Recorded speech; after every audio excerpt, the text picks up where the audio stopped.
Tuhan sertamu.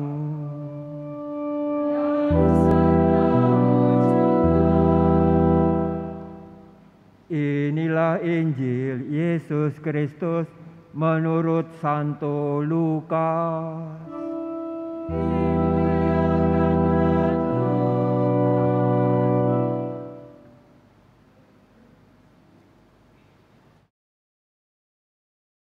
Bab 17 ayat 11 sampai 19. Dalam perjalanannya ke Yerusalem, Yesus menyusur perbatasan Samaria dan Galilea. Ketika ia memasuki suatu desa, datanglah 10 orang kusta menemui Yesus. Mereka tinggal berdiri agak jauh dan berteriak, "Yesus Guru, kasihanilah kami." Yesus lalu memandang mereka dan berkata, "Pergilah, perlihatkanlah dirimu kepada imam-imam." Sementara dalam perjalanan mereka menjadi sembuh.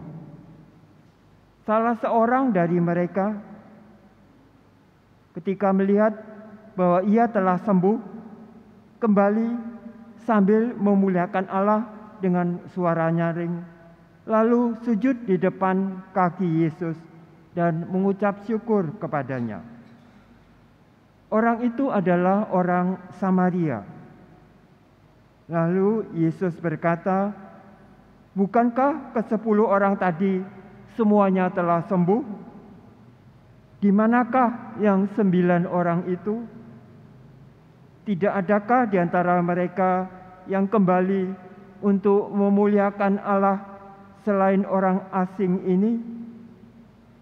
Lalu Yesus berkata kepada orang itu, "Berdirilah dan pergilah. Imanmu telah menyelamatkan engkau." Berbahagialah orang yang mendengarkan sabda Tuhan dan tekun melaksanakannya.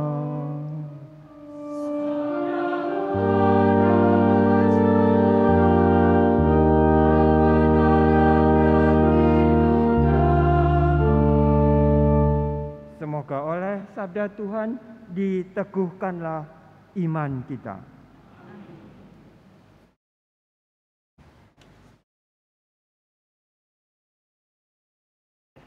Penyakit kusta tidak usah ditakuti lagi zaman sekarang. Bisa sembuh, tapi cukup lama. Seorang rekan pastor di Keuskupan Agung Merauke itu terkena karena dia bekerja di tengah-tengah orang kusta. Ada perkampungan kusta di situ. Saya pun pernah tinggal di situ karena dia, pastor itu, berobat ke Jakarta. Kalau tidak salah itu namanya Sanatorium Sintanala. Itu khusus untuk orang-orang kusta. Sesudah 3 tahun ia kembali untuk menjalankan kembali tugasnya sebagai pastor paroki. Bisa sembuh, tidak perlu takut lagi. Ketika saya juga datang ke tempat orang kusta itu, ada perumahan untuk orang kusta itu, supaya mereka sembuh, itu mereka tinggal bersama keluarga mereka, supaya keluarga mereka itu menerima, dan supaya orang kusta itu tidak merasa sendirian, dibantu oleh keluarganya dan orang-orang sekampung perkampungan itu. Ada yang masih kena terlalu berat rupanya, karena penyakit kusta itu membuat bagian-bagian ekstremitas kaki dan tangan itu menjadi lembek basah, lalu bisa terputus tanpa dia merasa, sehingga kehilangan jari-jari, kehilangan kaki. Itu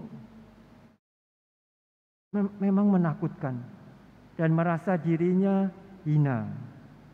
Karena itu dia perlu pertolongan bukan saja fisik, minum obat teratur, tetapi juga dorongan semangat dari orang-orang lain juga, keluarganya. Di zaman Yesus, penyakit itu ketika menimpa seseorang, seseorang itu dikucilkan. Dia tidak boleh masuk desa atau kota, tetapi harus tinggal di gua-gua bersama-sama dengan orang-orang yang juga sakit kusta. Mereka itu bukan saja kena secara fisik, lahiriah itu mengalami penderitaan yang sangat, tetapi juga karena mereka dianggap pendosa, terkutuk oleh Tuhan. Pendosa itu harus disingkirkan. Itu orang di zaman itu. Betapa sengsaranya di zaman itu karena seorang yang sakit kusta itu mati pelan-pelan. Kehilangan anggota tubuhnya sampai kemudian juga karena itu alat-alat tubuhnya menjadi lemah. Luka-luka yang terbuka. Memang menakutkan. Kita ini tidak hilang dari ketakutan itu. Karena zaman sekarang pun berbagai penyakit yang baru mungkin datang. Pandemi yang barusan itu, ketika ke toko orang pada borong barang, karena takut nanti barang-barang itu susah didapat karena ekonomi. Penyakit datang mempengaruhi ekonomi. Dan kita semua ketakutan terkena penyakit itu. Kita mendengar beberapa hari kesulitan pernapasan. Mati karena tidak bisa bernapas. Ada banyak hal di dunia ini, bencana alam yang sewaktu-waktu bisa menimpa. Tembok sekolah roboh dan 3 anak mati. Banjir melanda, jembatan runtuh, dan orang dengan mobil terjatuh ke dalam jurang. Cuaca yang panas ini mungkin sopir mengantuk lalu menabrak dan beberapa orang mati. Perang terjadi di Ukraina karena hasrat untuk mendapatkan rakyat terjadi sehingga terjadi peperangan. Alat-alat yang diketemukan manusia dengan maksud baik kadang-kadang dipergunakan untuk tujuan yang jahat.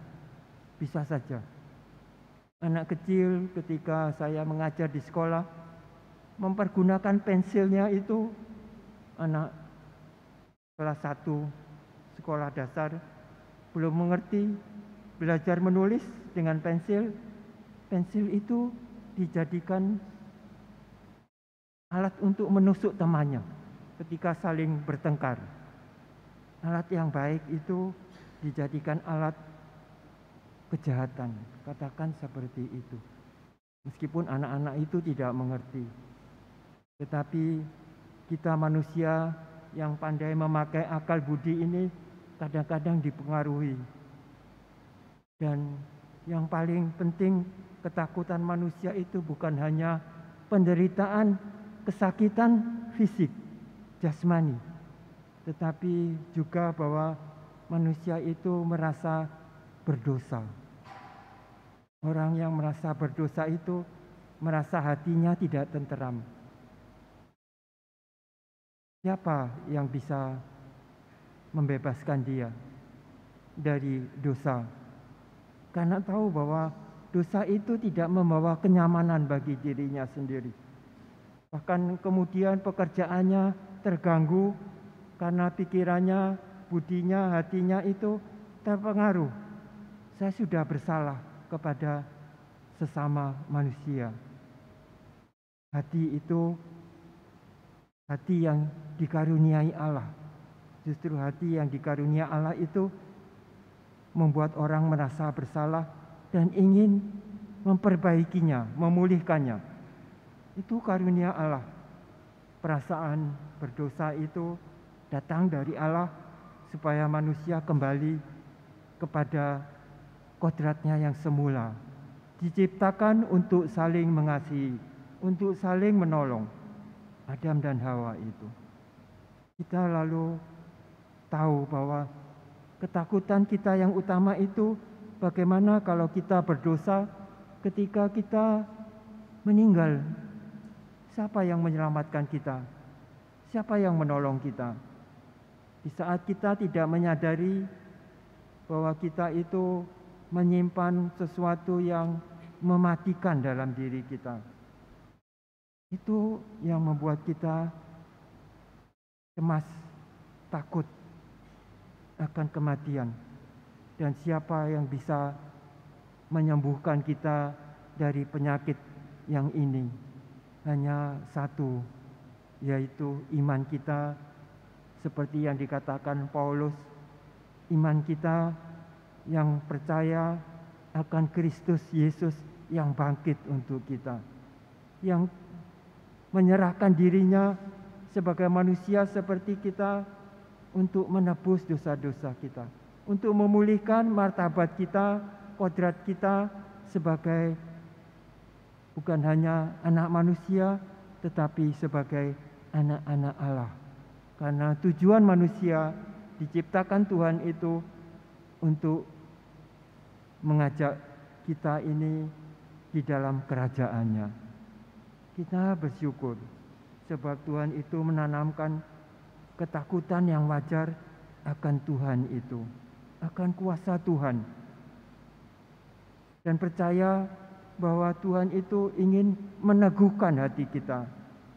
Dan karena itu Ia mengutus putranya untuk memberi kesempatan kepada kita untuk pulih kembali, untuk tampil berani lagi, tidak takut menderita secara fisik, tetapi dapat menolong jiwa kita.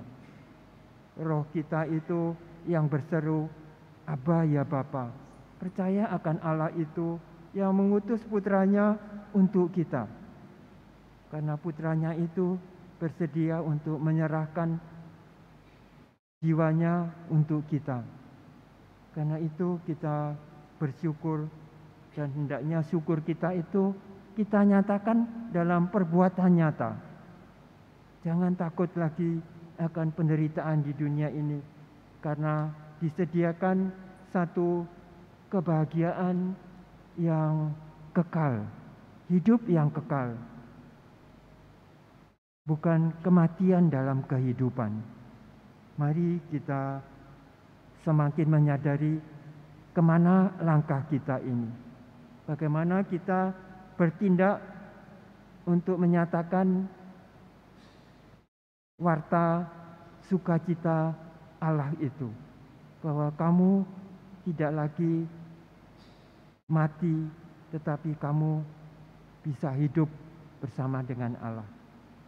Bukan dalam kemenyesalan yang terus-menerus tidak habis, dalam api yang menyala-nyala, tetapi dalam damai Tuhan. Damai Tuhan bersama dengan Dia untuk hidup yang semarak dengan kemuliaan Allah. Amin.